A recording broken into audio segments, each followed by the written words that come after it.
Counselors, approach the bench. I have no further witnesses, Your Honor. Curiosity, I'm allowing this freak show to continue. Your Honor, I'd like to ask for a recess. Overruled.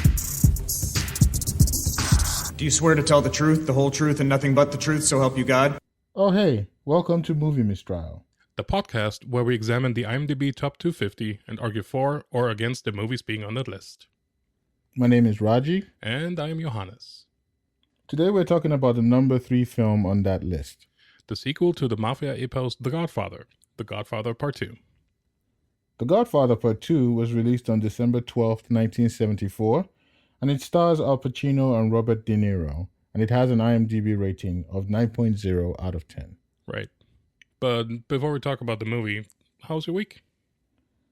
My week was quite interesting. I got to watch The Godfather 2, amongst many things. And it's been a beautiful week in terms of weather in Oakland. And as you may imagine, Oakland is as exciting as Oakland always is. But it's good. I had a good week so far. Mostly work, but I think that the movie watching was definitely a help. Right. How was your week? Yeah, same. Busy at work. I watched a bunch of movies. Went to Dream Horse yesterday, which is... Oh, nice. It's not going to be on this list, I don't think. But it has Toni Collette. I like Toni Collette. And then watched Godfather Part 2. And I have a lot of things to say. All right, cool. So let's talk Godfather 2. Let's figure out who's going to be on which side. All right, sounds good. All right, so heads or tail? I'm going to go with heads again. Heads again. Let's see what happens here. Heads. Wow, finally. Get mine. And I'm going to surprise you here. I'm going to go... I want to argue against the film. I was hoping you would not do that. I kind of knew you were going to go hard against this film because we had a preliminary discussion about The Godfather 3. So I want to put you in as uncomfortable a position as you don't want to be. Fine. No, I mean, this is a masterpiece. I was just trying to trick you. All right. Then it's gonna make for a good discussion. Yes. All right. Before we go into it, let's hear a little synopsis.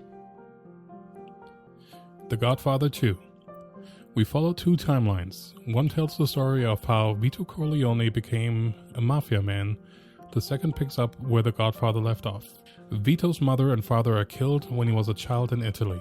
He escapes and moves to New York. Meanwhile, an attempt is made to kill Michael. It fails. While Michael tries to figure out who did it, he ponders making a deal with one of Vito's old buddies. Meanwhile, young Vito joins up with the guy who robs a rich person's house. A local thug tells them he wants some of the money they rob.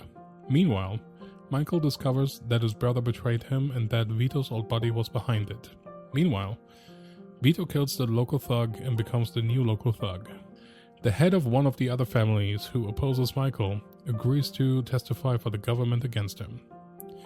Vito kills the man in Italy who killed his parents. Michael kills his brother, convinces the government informant to kill himself, and kills Vito's old buddy. The witness will address this court as judge or your honor. Ladies and gentlemen of the jury, and by the jury, I'm referring to you, the wonderful people listening to us. Today I'm tasked with the unenviable job of arguing against what is considered one of the best movies of all time. It's no surprise that a lot of people like it, and I do not begrudge you your love of this film. But does this movie deserve to be the 3rd best movie of all time? My arguments are going to be focused mainly on the characters of Michael Corleone and Vito Corleone, and their incredible maliciousness throughout the film. Some would argue, as the head of the mafia, your role is to be ruthless. But the movie leaves neither with any redeeming characteristics to focus on. From the tragedy of Frito to the tragedy with Kay, this movie is about men living with their God complex determine whether someone lives or dies. They fail to accept the consequences of their actions though one approaches it better than the other.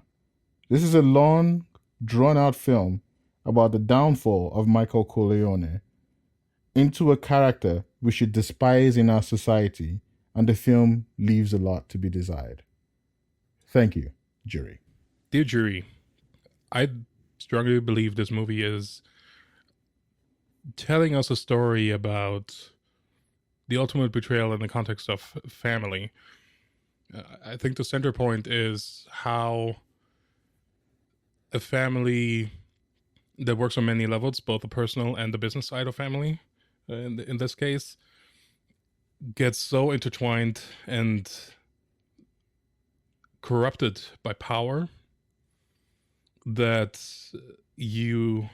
certain people, mostly Fredo, takes over power over family. And this is essentially showing the ultimate flaw in the mob. And I think this movie tells that story brilliantly.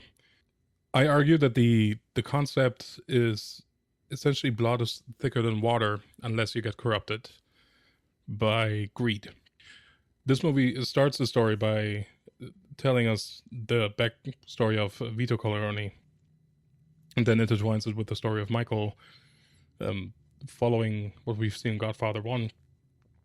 And we see how the corruption can infect the family and ultimately cause the downfall of it. And I think this is a great example of big old school cinema and storytelling, which is why I think this movie deserves to be on this list. Thank you very much for your introduction. And I think that we should jump right into some of what you were pointing out, how this is an old school way of storytelling. And I've watched quite a few old films. Spartacus is one of them. All these old movies that go for 4 hours with intermissions in between. But I feel like in this film, we have multiple storylines and multiple story threads that don't feel as fleshed out as they need to be. I'll give you some examples. In the story of Michael, which is about 60% of the film. The story of Michael covers about 60% of the film. We watch him go through, talk about themes of corruption in Cuba. We watch the collapse of the Cuba as a democratic state. We watch the introduction of the Senate and how the laws of the America at that particular point was affecting the world of the mafioso. We watched the collapse of the family unit under the leadership of Michael. And we watched the effects of Michael leaving New York to Nevada in this film. Those are just 2/3 of the threads we have to follow. We also watched the mafioso in Italy, the plight of immigrants in America, the corruption in the neighborhood of Vito Corleone, the rise to power of the Corleone family under the guise of Vito Corleone, the foundation of family for Vito Corleone, and the theme of revenge. And they all encapsulate a 3.5-hour film. And I feel like all of these threads, we could have reduced the amount of threads we had in this film significantly, and it would have been a little bit more concise and easy to understand. And I feel like a lot of the themes were left out because we had so many threads we had to follow. That's the first argument that I have against the film. And I'll give you, I don't know if you have a response or you want to make a response to that. Sure. But I'll pass the mic. I think at the end of the day, this movie is a continuation of Godfather, the movie we talked about in the last episode. And I liken this to be an example of, in the Godfather 1, you have Vito Corleone and kind of a spirit of control. Everything was very like a fine-tuned machine. He had both his family and his organized crime family tightly run like a ship. And then in this movie, you have Michael, somebody who didn't really want to be in this position in the first place. We talked about that last episode, how the first movie shows how he's kind of dragged into that part of the family. And we can see that he's not very good at this. And I liken it to chaos. So you have in the first movie you have control, and then in the second movie you have chaos, and the different timelines that we're experiencing here. The beginning of Vito's life when he immigrates, you can tell that he is in charge, he's confident, and he takes control of the neighborhood. And from then on, he's a respected member of the community, a very respected member of the community, and in control. And the flip side of the coin is we see Michael losing control more and more and more, and he's struggling to the point where even his family is betraying him. So I think as that, this movie is doing a really good job showing us that even though this is a glorified world and kind of a world that seems kind of appealing because of the power that goes with it, there's also a lot of risk. So my argument is also that the first movie is telling us a story about the glory, the gore, but also kind of the payoff. And this movie tells us a story about if you don't succeed, then you're really screwed. And yep, go ahead. I was going to talk about the theme you were talking about, the collapse of the family under Michael. And I quite agree with you that this movie is about controlled chaos, in the sense that Michael always seems to be in control, but underneath there's always something raging in between him, his mind. And we get to see him lose his temper many times in this film, because he couldn't quite control. And I agree that he was somewhat reluctant in taking over the role. And, at some point, I was beginning to wonder if Tom Hagen was not the better person to be leading the family, because, Tom Hagen seemed to have a lot of things under control. And he was always destined to be the person, but because he was not Italian or Sicilian, he could never be in charge. And I felt like that was a unfortunate outcome of his birth, which he had no choice over. But, this movie is based in the 50s, and all sorts of racist things used to happen in those times. I'm not going to judge the movie on that. I'm going to judge the movie on the fact that Michael is the lead character, and they made Michael so unlikable throughout this film. The moment he gets shot at in his bedroom, he has a meeting with Tom Hagen, and the first thing he says to Tom Hagen is, "Hey, I've always loved you as a brother. I've always considered you to be a brother of mine, and I want you to take over the family while I'm gone." And he goes out and he does his deals. But at the end of the film, when they sat down to have a discussion before they killed Fredo, he had a discussion with Tom Hagen where he says, he's questioning his decision to have a discussion with another family about taking over some hotels in Nevada, in Las Vegas. And he looks at him with disdain and disgust because of his paranoia. And Tom Hagen has to say, "Why are you doing this, Michael? Why are you saying this to me?" After all that Tom had done for him, how Tom had gotten his hands dirty as a result of, things he had to do for Michael. I just felt like Michael was cold-hearted in every single decision he made. And as a viewer who wants to root for the character, it felt very difficult for me to watch this person make bad decisions after bad decisions without paying for the consequence. And I'll give you another example before I pass on the mic. I feel that his relationship with Kay was also very horrible. Outside of the fact that most of what we needed to see happened off screen because we were trying to close many threads. And I'll give you an example of one thing that happened off screen. They were having a conversation in the corridor, and she says, "Hey, you've seen what's been happening to Anthony." And I was confused because they had never shown anything wrong with Anthony throughout the film.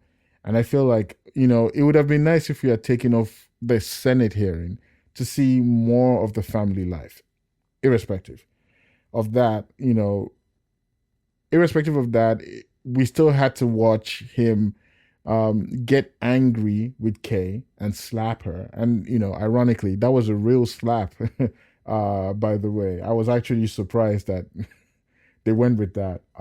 But he slapped her because she poisoned the well by saying that, she had an abortion and she had to get rid of the devil and not bring another Michael to the world. And we watch, with disdain. I really disliked Michael throughout this film. The moment he heard his wife had a miscarriage, the first thing he said was it a boy? Was it a boy? Ignoring the fact that Kay was even involved with the pregnancy. And I think that this cold nature, where he always thinks about himself, was one of the major characteristics throughout the film. And one of the reasons why I dislike Michael so much. And made the movie a difficult watch. I have to completely disagree because I think you're not supposed to like Michael at this point. You're not supposed to like Michael in this movie at all. You were supposed to like him Godfather 1 and sympathize with him getting dragged into this whole family. But then in Godfather 2, it's all about what power and greed can do to you. And everything was set up in Godfather 1 to show us what the result of that is going to be. Michael is obsessed with legacy. He's obsessed with continuing the Corleone family and the power the family has, which is why he's so obsessed over having a male heir. And he probably recognizes that time is kind of running out for himself. He sees everything is kind of falling apart to a degree, so he wants to make sure he gets the heir, the legacy bit in, so to speak. This movie is a good example of the fallacy of micromanagement, because I think this is where he fails a lot. He doesn't trust his soldiers and his underlings to do what they need to do. And I think the lack of trust results in them having lack of trust in him and then betraying him. And I think that's a great way to display this in the example of a mob family, because everything is centered around trust. Everything is centered around having such a tight-knit group where nobody talks, where nobody goes behind your back. And to think this movie is fully on board with telling us, if you go against this and if you don't trust the people that you're supposed to trust, then that'll be your end. And I think that's the whole point of the movie. And I think the movie shows us both sides of this. It shows us the Vito side, where everything is an example of do right by me, I do right by you, and together we're better. And then we have Michael's side, and that's the complete opposite, because he just doesn't trust. And he doesn't fully understand the inner workings. Because he was set up, technically he was set up to fail, if you think about it, because in Godfather 1, he never wanted to do this in the first place. In this movie, even Fredo says, I was supposed to be the person. Like, I'm the older brother. What are we doing here? Of course he's going to try to undermine his younger brother. And I think that's the whole point of the movie. Don't mess with family. Like, trust. The blood is thicker than water. I think that I get a lot of the points you made about the family being blood being thicker than water, but I also feel like I should point out that nobody liked Michael, and Michael made it a goal in his life for him to be cold and distant from every single member of the family. He made decisions all the way from Godfather 1, where he went against the family. For example, he killed Connie's husband. And if you remember from the last episode, one of the last scenes in the film was Connie coming in to the house screaming, "Michael, you killed my husband." the consequences of his actions from all, from the previous film till this one, shows that he's a character who feels like he's above consequences, and it makes it even more difficult to root for him. I don't expect, uh, I don't expect anybody, like especially Connie. At the very beginning of the film, we're seeing her with a new, boyfriend, flying around the world, and the only reason why she talks to Michael is if she needs money. And I feel like that is an ideal response or an ideal consequence of the fact that Michael killed her husband. You can't trust somebody like that. And Michael made a decision to kill Fredo. And one of the most heart wrenching scenes was the moment where Connie comes back, kneels down in front of Michael. Another God complex situation, because I don't think there's any part of the original Godfather where any of the kids kneel down in front of their dad. So Michael thinks he's some sort of God and kneels down, says that she's ready to come home. She's ready to take care of her kids. She's done going around the world. And then she cries and says that, hey, Fredo is weak without you. He needs you. He needs your support. And Michael walks into the dining room, sees Fredo in his frail self smoking a cigarette. And he walks up to him and gives him a hug. And by the end of the film, he shoots him. Not directly, but symbolically. He kills Fredo because even as he gave him the hug, he was looking at the man who eventually killed him with eyes that says, I give you permission. Immediately my mom dies, you have every opportunity to kill Fredo. I don't understand how I could root for a character like that. I think there was more nuance to Michael in the first episode, in the first Godfather, where we see him as a war hero, a man who wants to stay away from the family, because he doesn't want to have anything to do with it. He feels like his path is different. He wants to be somebody who lives within the law.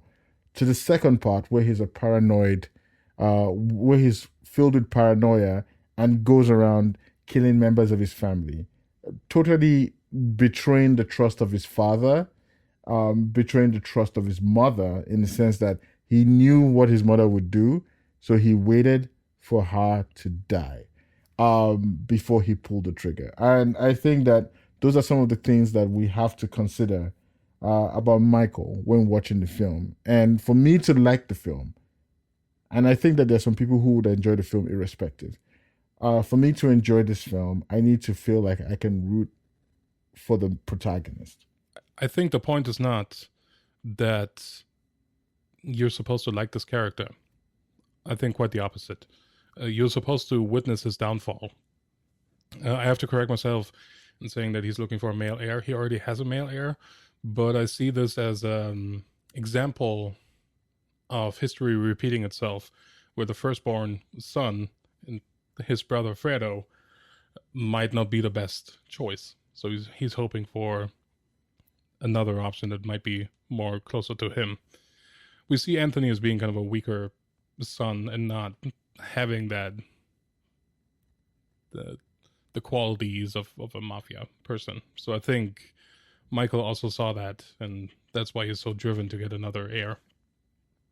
As far as Fredo goes, I think Fredo is the person that always wanted to have power, that got run over by the circumstances and by Michael, and he's now acting in spite, and he is longing to get the power that he thinks he's deserving, and he's doing the ultimate sacrifice. He's going against family, which is something you should never do. Right? Blood is thicker than water, and he's paying the price for that. But I think he was kind of weighing the odds of this. Had he been successful with selling Michael out and having Michael killed, he would have been the person to take over the family. But he wasn't. So you cannot keep the cancer in your body, in your family around. The logical response to that is you have to take that out, despite it being family. I mean, this is all family we're talking about. And even worse, it's like direct family, right? Not just the business family we're talking about. So it was only a logical conclusion that Fredo had to go, because, fool me once, shame on me, but fool me twice, and Michael would have been done for, pretty sure. And then you mentioned Connie was kind of submissive.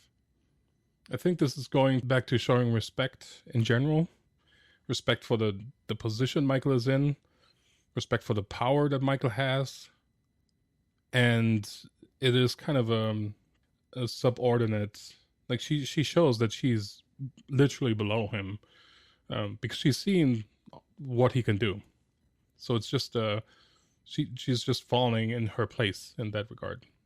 And I think that makes sense for the character. You may not like that, but I think that's what needs to happen here.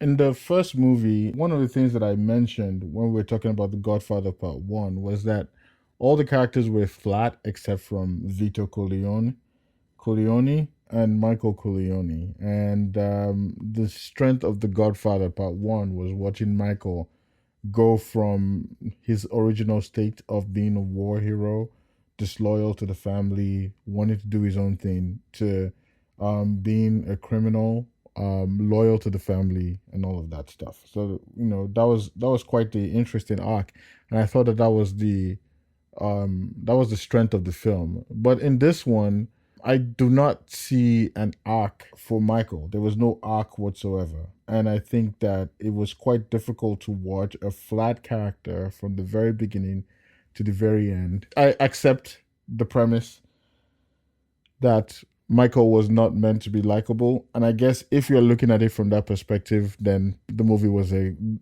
amazing success. And, I'm not entirely sure how to deal with the character of Michael in the film, given the fact that he's such a flat character.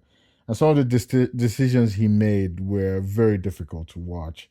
But I guess in some sense, you could say that this movie tries to demystify the mafia world and remove the glamour that is currently associated with it, and talk about the gloom and chaos underneath it. But I think that it would have been more interesting to watch a less cold character go through the sprawling worlds of Cuba, a less cold character visiting Hyman Roth, watching on the rooftop, watching the beautiful vistas. A less cold character walking through the presidential palace. Somebody who can observe, who feels like he's part of the scene that he's currently at. Not somebody who is often withdrawn and paranoid about everything. One of the problems I had with Michael was that he seemed out of place in every single scene, because he was out of place. He was, he never took in where he was at. He always seemed distant. I think you're making my point there. Go on. Like, he was out of place in the scene because his character literally is out of place. He's not in control, so he's really losing it all the way till the end. And this is where I don't agree with you that there's no character arc. Towards the end, when Fredo is done, when a lot of other people are killed, when he's getting in control of Frankie, when Fredo gets killed, when Frankie gets suicided, essentially, he regains control. And the way this movie does it brilliantly to tell you that he's back in control is the visual characteristics of the office towards the end of the movie is closely mirroring the Vito Corleone office scenes in Godfather 1.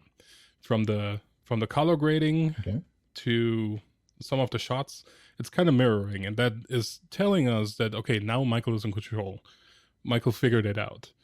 Michael has a way to establish his dominance again, and he tells everybody, I got this, you better follow me or you're done. And I think that's the character arc we're seeing here. You may not like it, but I think that's exactly what this movie set out to be. So let me give you one example of one of the problems I had with the script that bothered me as I watched the movie. And it basically set up the whole Senate hearing. Frankie Pantangeli comes to Michael for permission to deal with the Rosado brothers. One thing that we should know was that Clemenza was supposed to play this role. And from the first movie, Clemenza was left in charge of the New York section of the Corleone family. But the man who played the role decided he was not going to come in for part 2, so they introduced a new character, Frank Pantangeli. He's this loud, robust character who comes in and he goes at the very beginning to play to the people who are playing the musical instruments, and he's trying to tell them, hey, play the Italian music that we grew up with. He's very Italian. The point I'm trying to make is that he goes into a meeting with the Rosado brothers, and they were trying to make a deal because Michael said, hey, I don't want you to kill them because, I want him to feel like he still has me in the bag. So basically, I don't want to give away my position. I want you to go in and have a meeting with him and don't do anything rash. And he goes into the meeting and they put a rope around his head, around his neck, and he says, Michael Corleone says hello. I was confused by that line because it doesn't make any sense. If the Rosado brothers were meant to kill Frankie, that line doesn't make any sense. There are two ways to look at the line. It could be Michael Corleone set him up, or the script is stupid. But then I read later that the character was acting in the moment and he made that line, and the director liked it so much he just kept it in the movie. But it created a weird subplot where we had to go into the Senate and listen to them as they debated whether Michael Corleone was the head of the mafia group. And I don't understand it at all. The thing that makes it the least strong for me was that Frankie was supposed to be Clemenza, and his role was supposed to juxtapose the joining of Vito Corleone and Clemenza to join the family, and his death was supposed to juxtapose that particular position in the film. But because we are using a totally new character, it just doesn't work, because they're expecting us to like Frankie, but there's no reason why we should like Frankie. He tried to do a good job of playing Frankie as somebody totally different, but when it comes down to it, he feels out of place as well. And I think that, if Clemenza was there, the whole conversation about the Romans and the fact that your family will be gone when you stay, if you kill yourself, would have carried more weight. But I feel like it was a bit off. I don't know if you felt that exact way or you felt totally different about the role of Frankie. I think Frankie is the prime example of Michael not being in control. Michael entrusts this person to run New York, and Frankie is not good at what he does, it seems like. He shows up to the party in the beginning and he's drunk. Like, that's disrespectful, right? He's a laughingstock of the party when he tries to direct the band to play Italian music, and then they move over to not Italian music, and then everybody laughs at him, and so he cannot even get that right. So he's somebody who's not able to do the job he was set out to do. I think your beef with Michael Corleone says his hello ultimately is the setup for Frankie to flip and speak up at the Senate trial. But then he's convinced otherwise to not talk anymore, because Michael comes in and gets the right arguments for him to not speak anymore, and then they convince him to kill himself. But Frankie's whole storyline is somebody who, again, it's about power. Somebody who's trying to be in control and trying to do right, but just cannot get it, and paying the price for that. I also want to talk about the scenes of Vito before we end this section. I think that, Robert De Niro did a good job of it most of the time. And I think that there were some good threads in there, but I don't understand some of the decisions Vito himself made. And I kept trying to see how this juxtaposed with the original character of Marlon Brando. And one of the things that I kept thinking was that, Vito was now a sort of mirror of Michael for the most part. And I wasn't sure if that was the right direction to go. In the original film, one of the things that we appreciated the most about Vito was that he was a warm character, and everybody loved him. People came to him for direction, and I don't know, maybe time may have smoothed some of the edges around Vito, but I feel like the character that Robert De Niro played was more of a Michael with some warm sensibilities than a Vito from the Godfather 1. So there was like a separation. And I think they tried to add a few lines in there where he was like, "Oh, we'll just make him an offer that he can't refuse." I knew they were going to put that in there. But I still think that the moment he decided to go and kill the slumlord, it was more of a decision that Michael would do than what Vito seemed like he would do. The Vito we met in The Godfather. I don't agree, because I think that Vito's at a different place in Godfather 1. He is on top of the food chain. And I don't think that people necessarily like him, but they understand the power that he has and the need that he needs to like you in order for you to advance and be safe. And in the past, so his younger self in Godfather 2, we see the early beginnings of that. We see the early beginnings of him getting that power for the first time. And it all starts off by being oppressed by the slumlord, as you call him, who has a direct influence on his livelihood.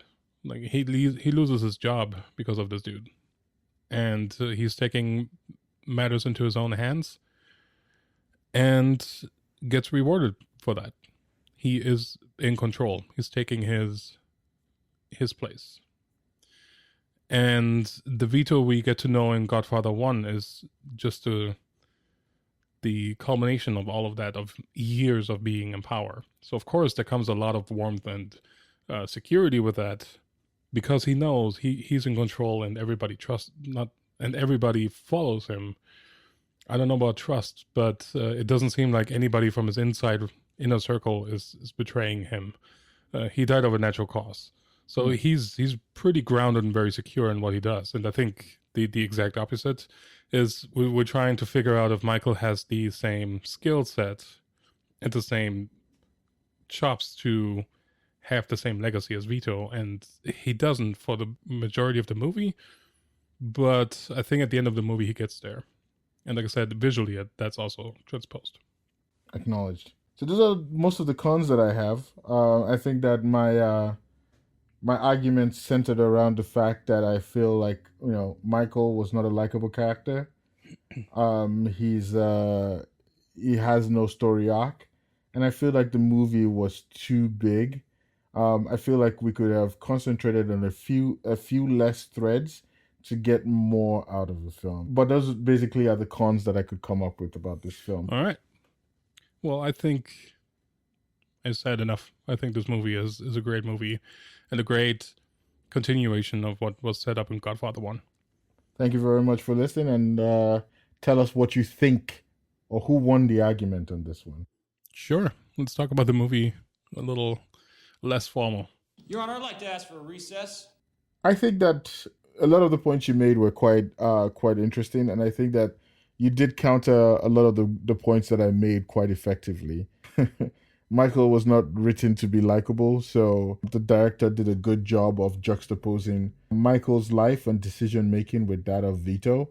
I think that the ending of the film was the strongest point to that particular issue, where the whole family sat down and Michael announced that, he had signed up to join the military, And Sonny got angry and starts to pull him and starts to reach out, and it was really just to rough Michael up. And they say, "Hey, our father is here," and everybody stands up, and Michael sits alone on the table, smoking his cigarette, while everybody goes and sings, "He is a jolly good fellow," to the character of Vito, who is off screen. I think you make a good point. I think the end of this movie is bringing us back to the beginning of Godfather 1 in a sense, even though it's way before Godfather 1 even. But it is showing us the concept of betrayal, right? I don't think Sonny was ever thinking that anybody of this family would enlist, because nobody from this family needs to be enlisted, needs to fight for America. Yeah. And why put yourself at harm if you can fight? Like if you're willing to fight, then fight for your family and not for this country. As odd as that argument might be. And I think that's the first betrayal that happens, and it tells us the reason why Michael is not a good fit to run this family. Because from the beginning, he's already running against it. And he's trying to fit in and is failing. And like I said, the whole second movie is about him not being in control and trying to figure it out. And then he gets to the point where he figured it out. But I also think it's not needed. And I felt a little taken out, because it's like, why are we going back in this timeline where we've never been before? Right. I think the thing I struggled with this movie was the constant jumping around. I found it very interesting that even the Wikipedia article about this and the plot kind of nicely ties everything into their own timeline, and you can go like Vito's story, Michael's story, and like it nicely summarizes everything into its logical thing. And in this movie, it's just very confusing because you go back and forth, and then it geographically goes all over the place as well. And I think it's too confusing and too much for that. And I think they could have edited it a little down further. I think Cuba, I'm not sure we needed Cuba in this, for example. Like I agree. If you just focus on the Vito versus Michael thing and the whole theme of control versus chaos, as I interpreted, then Cuba is not needed. I think that if I agree with you totally, and I think it's one of the arguments that I really felt was strong. It just felt like the movie sprawled, and it was very, very wide reaching. And I feel like it was very weird that Michael was in the middle of everything, including the collapse of Cuba. I think that they could have reduced the effect of that and still had an effective story. I'm not I can't disagree with you on the fact that the movie could have been trimmed up a little bit to try to make the story a little bit. But I do want to say a couple of things which I had arguments against the original film. In the original film, one of the things that I said was the supporting characters were very weak, where the main characters were very strong. In this movie, I felt like the supporting characters were very adequate, and there was good acting. I think that this is a movie about Michael trying to get accepted in the American way of life, and it juxtaposes against Vito, who was entrenched in the Italian way of. And I think that if you compare the beginning of this movie with the beginning of the Godfather one, where everybody's doing traditional Italian dances, and in there everybody's formally dancing. And the senator who comes to have a discussion with Michael in the room, and he was like, "I don't like you," and he says all sorts of racist things to Michael, something that you'd think you would never happen if it was Vito. And you realize that definitely Michael is way over his head, and he can't control the current. Yeah, I think you make a good point. It's telling us a story about old school Italy and new school America. And it also tells us how out of touch he is. And again, kind of how he doesn't trust. I think it's fascinating how in Godfather 1, Vito is not really at the party that much. I don't think you see him that much. In this, he's all over the place. He's in he's doing business meetings, and then he's at the party, and then back in the business meetings, back at the party. And I think it's just kind of a subliminal thing of like he's struggling to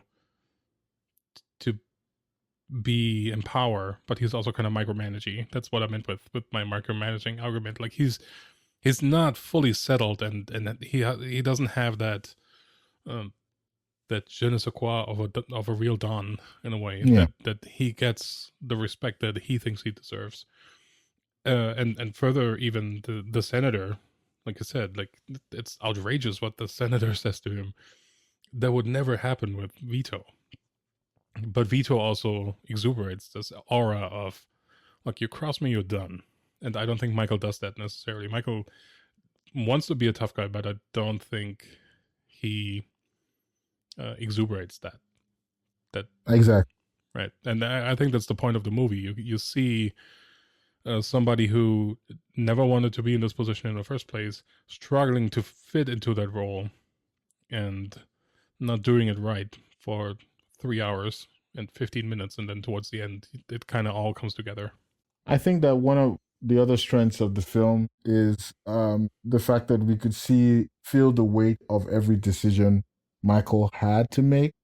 You mentioned that Michael had to do it because Michael had to kill Fredo because you don't want to keep the scorpion back. It's still going to sting you no matter what it says. And you may be right or may be wrong. I really don't know. I don't want to ever be put in a situation like that. I don't think I would make the same decision. Yeah. But the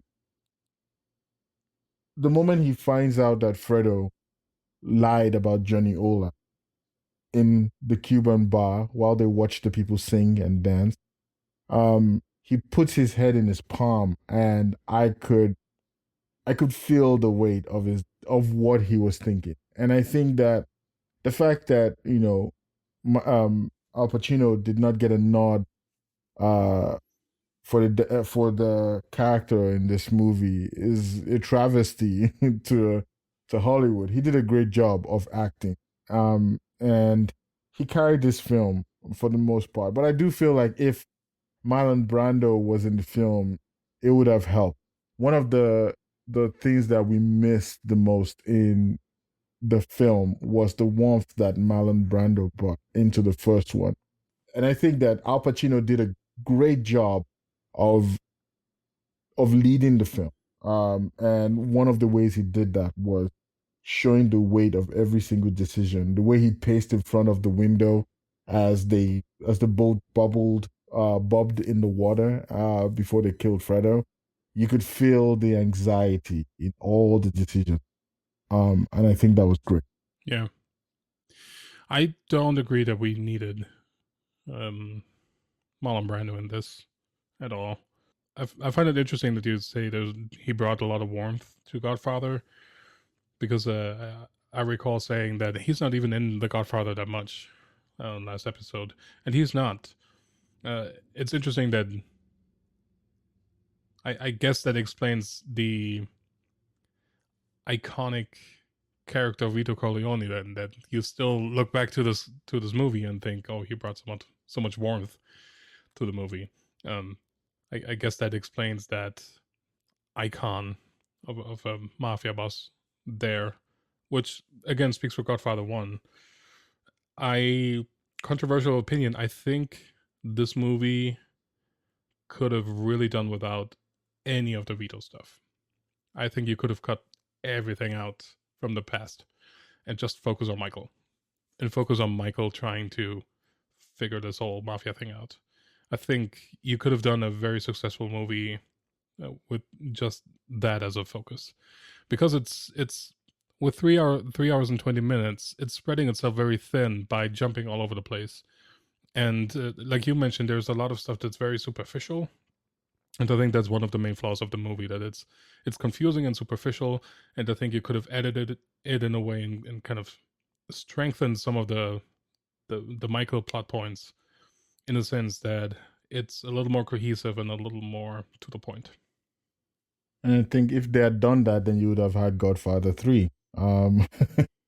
Because I think that ultimately there's a reason why a lot of people use the photos of Marlon Brando for the Godfather, because he brought it home, and he brought it home, and like I said, he was the warmth where Michael was the cold. And there was a lot of scenes of coldness throughout the film. The scene where Michael arrives home and there was nobody to greet him.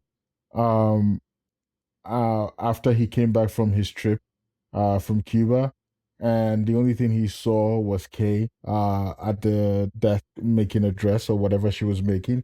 I thought that compared to the moment where Vito comes in at the very end of the movie and everybody leaves the table and leaves Michael behind, and they go in and it's like, he's a jolly good fellow.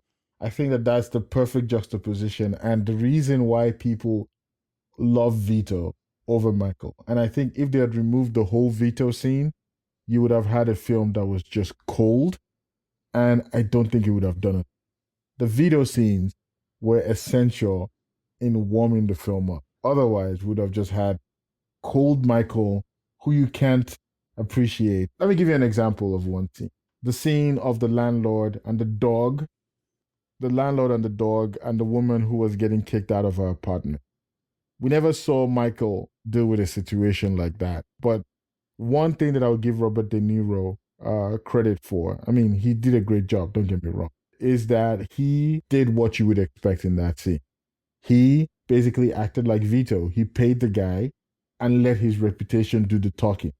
I think if Michael was put in that position, he would have probably killed the guy without even having a conversation. And I think that that is the difference between the two characters. Yeah. And Yeah, I think Michael's the kind of person that tells you he's famous, whereas Vito is the person that you know he's famous. exactly. Right. I think the way they neutered Kay, throughout the film, from the teacher to the housewife, I think it was kind of tragic. Yeah. But it's interesting. I think Godfather 1 sets that up though, right? Like she's literally she's on the outside looking in and she understands what that happens. And then that gets mirrored again in this movie when after she visits the kids and kind of gets escorted out. It's like, Michael's coming, like, get out.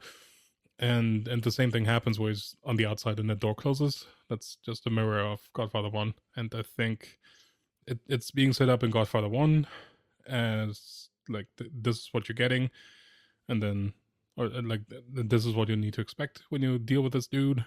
And then in Godfather 2 is like, this is what you're getting when you deal with this dude. Right? Because he doesn't understand how to rein it all in and be like this two-faced, like, family man, and everything's fine, everything's cool, everything's happy. You can see this, like we said, at the party. You can see it there too, because it doesn't seem like everybody's happy there versus Godfather 1, where like it's just a normal feeling family party. Yeah, I agree. And it feels very artificial, and the color grading was all over the place too in this. I was kind of confused. I felt the Senate scenes looked very different, and I was like, okay, is this another timeline now? Because I feel like a lot of the stuff is color graded in a way to tell you we're like super in the past and we're in the now, and we're in Cuba, and and all over the place. But then the Senate stuff looked completely out of place to me, and I thought that was odd. And then the music, interesting enough, was very similar to Godfather 1, where it's kind of hanging out and it's just kind of the same themes all over the place. And again, the Godfather theme, the iconic Godfather theme, shows up once, I think, and that's when Vito goes back to Italy to kill the olive oil dude. And I was like, oh, okay, here we go. Which is mirroring Godfather 1 again. And I thought that was interesting because, again, it's this iconic thing that doesn't really show up in this movie for a long time. So, yeah, that was final observations from me for this movie. Yeah, I would say. But I would say that overall, one of the things that I did enjoy was the sprawling views, and they used a lot of beautiful sets We get to appreciate the places where they were. One of the criticisms I had was that Michael didn't seem like he was in place in all those places. But while I can say that, I can also say that the places where he was seemed like a place I would like to be in. You know, the music, the people dancing, Cuba. Well, I didn't want to be in the place where they're exploding themselves, cops. But they did a good job of making the places seem elegant and somewhere you would like to be. Oh, I thought another point on violence.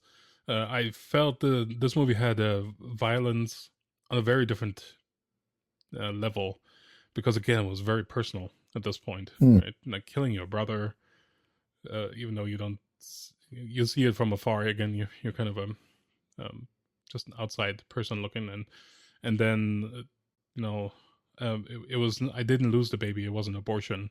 Like, that was so gruel and cruel in a way. But again, it's her taking control over him, right? She was asserting dominance over him. And, Exactly. right. And I felt that was super powerful, but also like, oh, this is pretty tough. Like, you know, An abortion, Michael. Just like our marriage, it's an abortion. Something that's unholy and evil. It was it was definitely tough to watch. yeah. But I don't think she actually had an abortion. Fair. I think she was a miscarriage. And she said those kinds of things just to make Michael angry. Like you said, take control of the situation. Yeah. But that tells her that she's smart enough to figure out that that's exactly the thing that would trigger him, and that's exactly the thing to get control over him, and he hasn't figured that out. Yeah. About himself, even, right? And that's his downfall throughout the movie, that he doesn't really figure out what comes back to harm him. Exactly. Well, so yeah, let us know what you think, and let's vote on Twitter, and let us know who did the better argument. please cast your vote on Movie Mistrial on Twitter and Movie Mistrial on Instagram. Follow us on YouTube. We have a channel, and you would guess the name, as Movie Mistrial, and on Facebook. And you can also send us an email at contact@moviemistrial.com, and you can check us out at moviemistrial.com. I think next time we'll talk about The Dark Knight. I'm looking forward to having that discussion. Yeah, me too. Thank you very much for listening. Thanks.